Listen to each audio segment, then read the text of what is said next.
both had babies. And this woman, she must have rolled over and killed her baby there in the middle of the night or whatever, but her baby died. My baby was still alive, and she swapped babies. Now, what are we going to do? This was the days before paternity tests. So what are we going to do? How are we going to decide who the right mother is? Now, let me point something out to you which really brings home the courage of the real mother.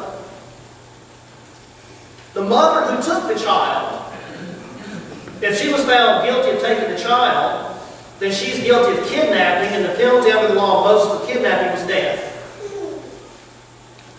The other mom, who is saying that the mom swapped the children, she is standing before the king, and that was their court of law at that time. And if she is lying, then she's guilty of bearing false witness. And guess what guilty for bearing false witness was under the law of Moses?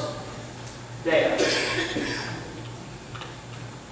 So I wonder what went through the mom's minds when King Solomon said to bring the sword.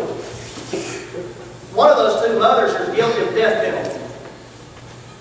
So he says, well, let's cut the baby in half and give half to each one. You know the story. The real mama said, no, let her have the baby, accuse me of false witness, put me to death, but save the baby. That's courage. That is courage. Of course, the other mom said, well, cut the baby in half so that he'll be neither mine nor yours.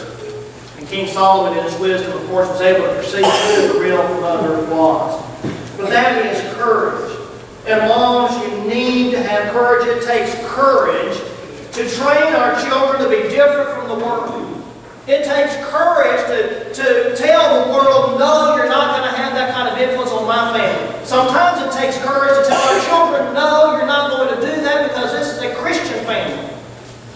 And we're not going to do that. It takes courage to raise godly children who are pure and different from the world. Ruth Graham Bell wrote about Moses. Had I been Moses' mother, I'd have wept for my little son, praying she might forget the babe drawn from the water of the Nile. Had I not kept him for her, nursing him along, was he not mine? And she but Pharaoh's daughter. With such prayer and importunity, my infinite wisdom should have said, infinite wisdom. God, how fortunate, infinite wisdom should prevail. We need to have courage to follow God's wisdom, to raise our children to be different, to be pure, to be holy, to be like Jesus Christ. Let Jochebed inspire you, moms, to be different from the world, to not follow the world's path, and to raise children who follow Jesus Christ. The third characteristic we see in Jochebed, of course, is the desire for protection. Look at verses 3 and 4. She hid Moses for 3 months, but there came a time where she could no longer hide the boy, so she got a wicker basket. And she covered it over with tar and pitch, and then she put the child into it and set it among the reeds by the bank of the Nile. Her sister stood at a distance to find out what would happen to him. And so Jochebed did what she could to protect her child. She knew that Pharaoh's daughter would go down to the river and would bathe. She knew what was going to be there when her son was found. At some point, you have to turn things over to God. That's the courage part. But then we also have to do what we can to protect our children. A mother that moves mountains is a mother who does her best to protect her children. She does that obviously by teaching. She does it by spending time with her children and teaching them to use common sense. How many times, Mom, those of you whose children are grown, how many times you look back and said, oh, there were times when my child did things that were absolutely dumb. You know, moms, you've got to teach your children common sense. You have to teach your children how to handle finances. That goes a long way in producing productive and happy citizens. Moms, you have to teach your children how to deal with criticism, and you do that by protecting their minds and hearts and helping them deal with criticism. Help them deal with people who make snide remarks. Help them deal with people who are Sometimes you have to stand up and defend yourself. Sometimes you deal with it by walking away. Sometimes you deal with it by simply ignoring them. But moms, you protect your children by teaching them how to live life. The Apostle Paul writes in 1 Timothy chapter 5 and verse 8 that if anyone does not provide for his own, he has denied the faith and is worse than an unbeliever. Provide for his own. Moms, you provide protection for your children by teaching them how to live. You teach them how to be mentally balanced and emotionally balanced and spiritually strong. You have to protect them from the onslaughts of Satan. There are many things that you have to teach your children to protect them from false ideas. There's a little boy who came to his mom who was washing dishes. And he said, "Mom, where did I come from?" Oh, gee, that was not the question she was wanting. Her heart beats races and her knees get weak. And she sits down and she has this long, drawn-out conversation with her son about the birds and the bees and all of that, and sweat pouring out on her forehead. And her little son finally says, "Well, Mom, that's all interesting, but I just want to know where I came from. Jimmy came from San Francisco, and I want to know where I came from." But it's those kind of conversations you have to have with your children to protect them from the false ideas that are out there. We've got to raise our children and protect them from what the world is throwing at them, because what the world throws at them is what the world throws up, and it's not worth swallowing. Moms, you have to protect your children from the world. The fourth thing that we see in Jochebed is being available. Oh, it takes a lot of time to be a good mom. Look at verses 7 through 9.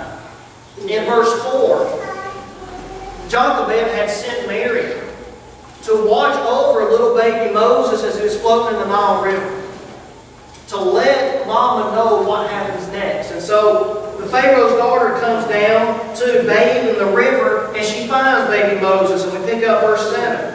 His sister said to Pharaoh's daughter, "Shall I go and call a nurse for you from the Hebrew women, that she may nurse the child for you?"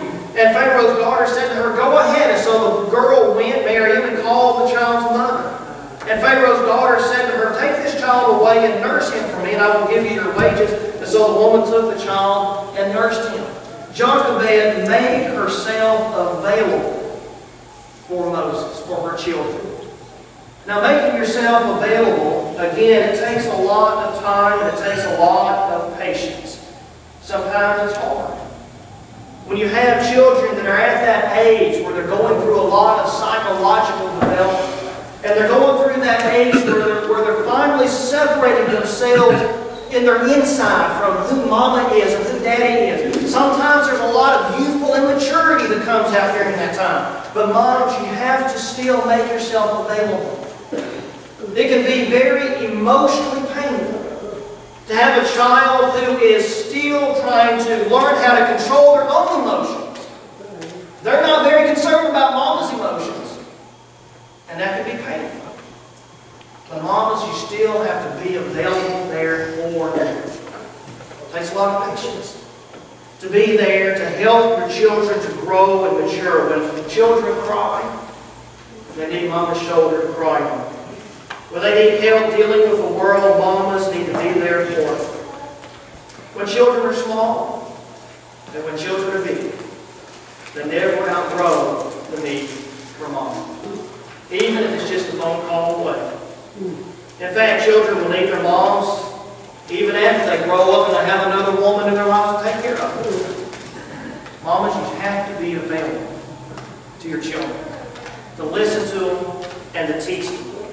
In Galatians chapter 6 and verse 2, the Apostle Paul tells moms, bear one another's burdens. Mamas, if you're going to bear your children's burdens, you've got to be there available for them. And again, it's not always easy. It takes time. You've got to be wise as serpents and harmless as doves in raising children. There is these two moms of teenage girls, and one mom says, "My daughter never tells me anything and I'm a nervous wreck." And the other mom says, "My daughter tells me everything and I'm a nervous wreck." So you see, it's never easy to be a godly mom. But it's always worth it. If we want to raise our children to be like Moses. And then the fifth and final thing that we see in Jochebed is teaching. Look at verse 10. Jochebed nurses Moses when he was little. Verse 10, the child grew, and she brought him to Pharaoh's daughter, and he became her son.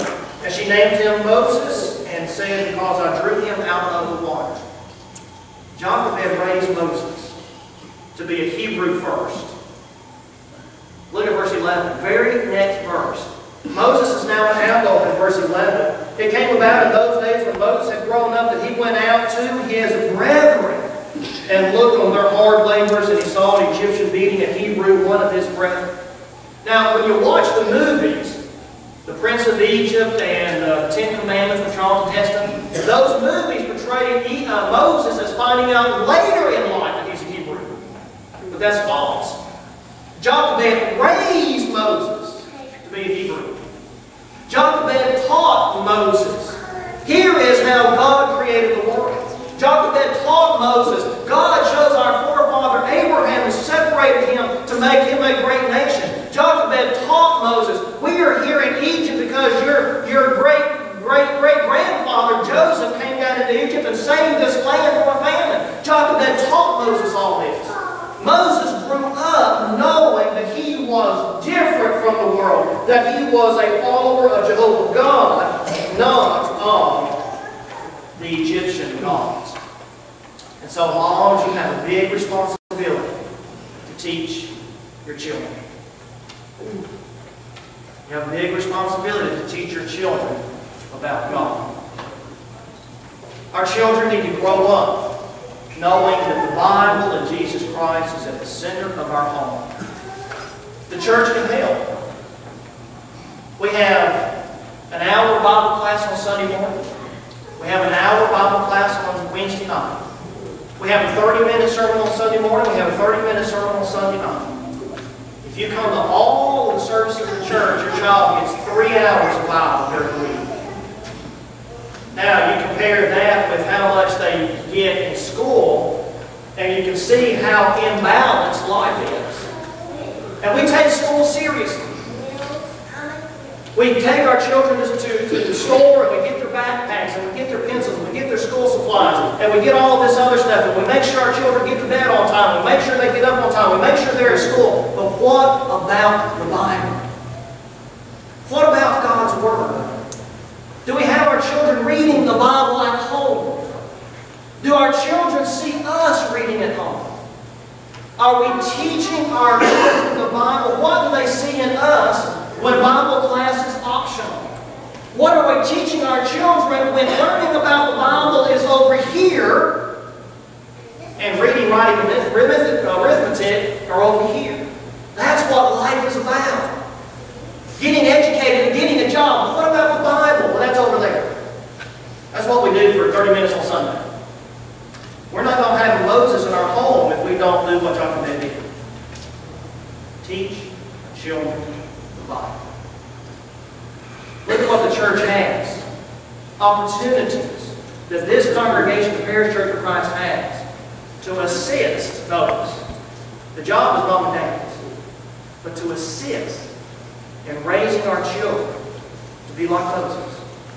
To have the kind of spiritual backbone that Moses had.